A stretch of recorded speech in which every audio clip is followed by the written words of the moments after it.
ഇപ്പോൾ ഒരു തോന്നലുണ്ടായിരിക്കും നമ്മൾ ഭയങ്കര സുരക്ഷിതമായിട്ടുള്ള അവസ്ഥയിലാണ് ജീവിക്കുന്നതെന്ന്. അല്ല, ഇപ്പം നമ്മൾ കൊടും ചൂട് അനുഭവിച്ചു തുടങ്ങും. കുറച്ചു കാലം കഴിഞ്ഞ് പട്ടിണി കിടക്കും, പകർച്ചവ്യാധി വന്ന് മരിക്കും. ഞാനിത് വെറുതെ തള്ളിപ്പറയുന്നതല്ല. ഇന്ത്യയുടെ അവസ്ഥയെക്കുറിച്ച് റീസെൻറ്റ് സ്റ്റഡീസൊക്കെ പുറത്തേക്ക് വന്നത് സൂചിപ്പിക്കുന്ന അതാണ്. നമ്മളിപ്പോൾ രാജസ്ഥാനിലെ മരുഭൂമിയിൽ ആളുകൾ മണ്ണിനടിയിലിട്ട് മുട്ട പുഴുങ്ങി കഴിക്കുന്നതും വെറുതെ പൊട്ടിച്ചൊഴിച്ച് ഓംലെറ്റ് ഉണ്ടാക്കുന്നതും പിന്നെ പപ്പടം ചുടുന്ന വീഡിയോ ഒക്കെ നമ്മൾ കണ്ടിട്ടുണ്ടായിരിക്കും. ഈ ഒരു ചൂട് കൊണ്ട് ഇത് ഒരു തുടക്കം മാത്രമാണ്. നമ്മൾ അനുഭവിക്കാൻ പോകുന്നത് വളരെ വലുതാണ്. എന്താണെന്ന് വെച്ചാൽ 2050 കൂടിയിട്ട് നമ്മളിവിടെ വളരെ വലിയ ഭക്ഷ്യക്ഷാമം അനുഭവിക്കാൻ പോവാണ്. വേൾഡ് ബാങ്കിൻ്റെ റിപ്പോർട്ട് അനുസരിച്ച് 1 ഡിഗ്രി സെൽഷ്യസ് താപനില വർദ്ധിക്കുമ്പം അത് ഏകദേശം 5 മില്യൺ ടൺ ഗോതമ്പിൻ്റെ പ്രൊഡക്ഷൻ്റെ കുറവുണ്ടാകും.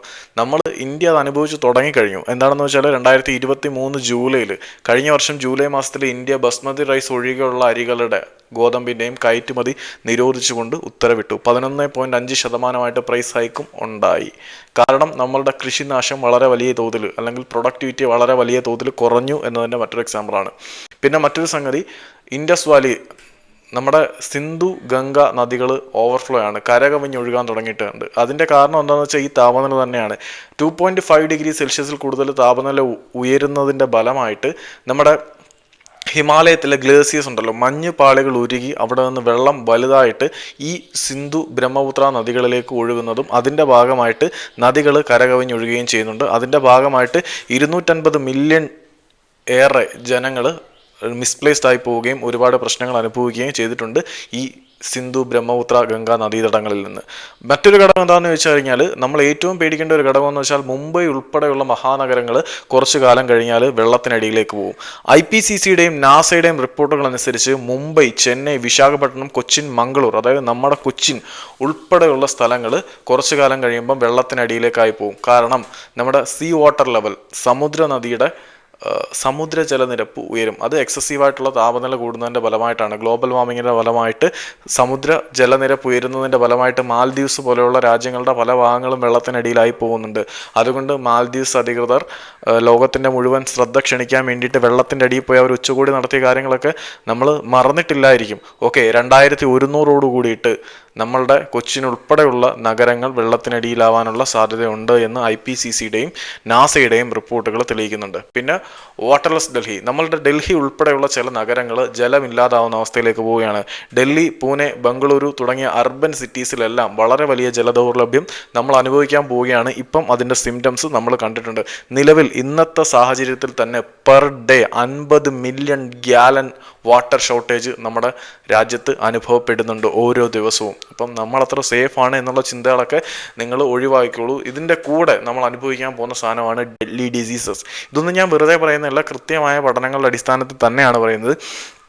പകർച്ചവ്യാധികൾ വളരെ വലുതായിട്ട് ഇന്ത്യയിൽ പടർന്നു പിടിക്കാൻ പോവുകയാണ്. ഇത് തുടർന്ന് അതിൻ്റെ സിംറ്റംസ് തുടങ്ങിയിട്ടുണ്ട്. ജലദൗർലഭ്യം മൂലവും പിന്നെ കാലാവസ്ഥയിലെ വേരിയേഷൻസ് മൂലവുമാണ് ഇത്തരത്തിലുള്ള പ്രശ്നങ്ങൾ വരുന്നത്. പിന്നീട് മാൽന്യൂട്രീഷനും ഇവിടെ വ്യാപകമാകാൻ പോവുകയാണ്. അപ്പം പോഷകാഹാരം ഇല്ലാത്തത് കൊണ്ടും പകർച്ചവ്യാധികൾ പിടിപെടുന്നത് കൊണ്ടും ഒക്കെ ഇന്ത്യയിൽ മാസീവായിട്ട് മരണങ്ങൾ ഉണ്ടാവാൻ പോവുകയാണ്. പിന്നെ നാച്ചുറൽ ഡിസാസ്റ്ററിൻ്റെ തോതും ഇന്ത്യയിൽ ക്രമാതീതമായിട്ട് ഉയർന്നിട്ടുണ്ട്. ഏകദേശം നമ്മുടെ ക്ലൈമറ്റിക് ചേഞ്ച് ഇൻഡെക്സ് ചെയ്തതനുസരിച്ച് 50 രാജ്യങ്ങൾ ഉൾപ്പെടുത്തി ഏറ്റവും കൂടുതൽ നാച്ചുറൽ ഹസാർഡസ് ഉണ്ടാകാനുള്ള റിസ്കി സോൺസ് ഉൾപ്പെടുത്തിയപ്പോൾ അതിൽ ഇന്ത്യയുടെ സ്ഥാനം 9ാം സ്ഥാനത്തായിരുന്നു. കഴിഞ്ഞ കുറച്ച് കാലത്തിനിടയിൽ ഇന്ത്യയിലുണ്ടായ പ്രശ്നങ്ങൾ എന്തൊക്കെയാണ് എന്ന് നിങ്ങൾ നോക്കിക്കഴിഞ്ഞാൽ 2.21 മില്യൺ ഹെക്ടേഴ്സിൻ്റെ ക്രോപ്പ് ഏരിയയിൽ നിന്നും നമുക്ക് നഷ്ടം വന്നിരിക്കുന്നത്. 86,432 ആളുകൾ മിസ്പ്ലേസ്ഡ് ആയി പോകുന്നുണ്ട്. ഇതിനകത്ത് നിന്ന് 3,287 ആളുകളും 12,500 ആനിമൽസും മരിച്ചു പോവുകയും ചെയ്തിട്ടുണ്ട്. അപ്പം നമ്മൾ കാണുന്നോട്ടൊന്നുമല്ല, വളരെ വലിയ പ്രശ്നത്തിൽ കൂടിയാണ് നമ്മൾ ഈ പറയുന്ന മഹാരാജ്യം കടന്നു പോകുന്നത്. പിന്നീട് എക്സ്ട്രീം വെതർ കണ്ടീഷൻസ് നമ്മളുടെ രാജ്യത്തെ വളരെ വലുതായിട്ട് അഫക്റ്റ് ചെയ്തിട്ടുണ്ട്. 2023 എന്ന വർഷം മാത്രം 208 ഫ്ലഡുകളാണ്, 208 വെള്ളപ്പൊക്കങ്ങളും ലാൻഡ് സ്ലൈഡുകളും കൂടി ഇന്ത്യയിൽ ഉണ്ടായിട്ടുണ്ട്. നമ്മുടെ GDPയുടെ ഗ്രോസ് ഡൊമസ്റ്റിക് പ്രൊഡക്റ്റിൻ്റെ 8% പോലും, നിങ്ങൾ ഓർക്കണം, നമ്മുടെ GDPയുടെ 8% നമ്മൾ ഈ ഫ്ലഡ് മൂലമുണ്ടായ പ്രശ്നങ്ങൾ പരിഹരിക്കാൻ വേണ്ടിയിട്ട് ചിലവഴിക്കേണ്ടി വന്നിട്ടുണ്ട്. പിന്നെ ഇതിൻ്റെ എല്ലാം ബേസിക് ആയിട്ടുള്ള മൂല കാരണം എന്താണെന്ന് വെച്ചാൽ നമ്മുടെ രാഷ്ട്രീയക്കാർ തന്നെയാണ്.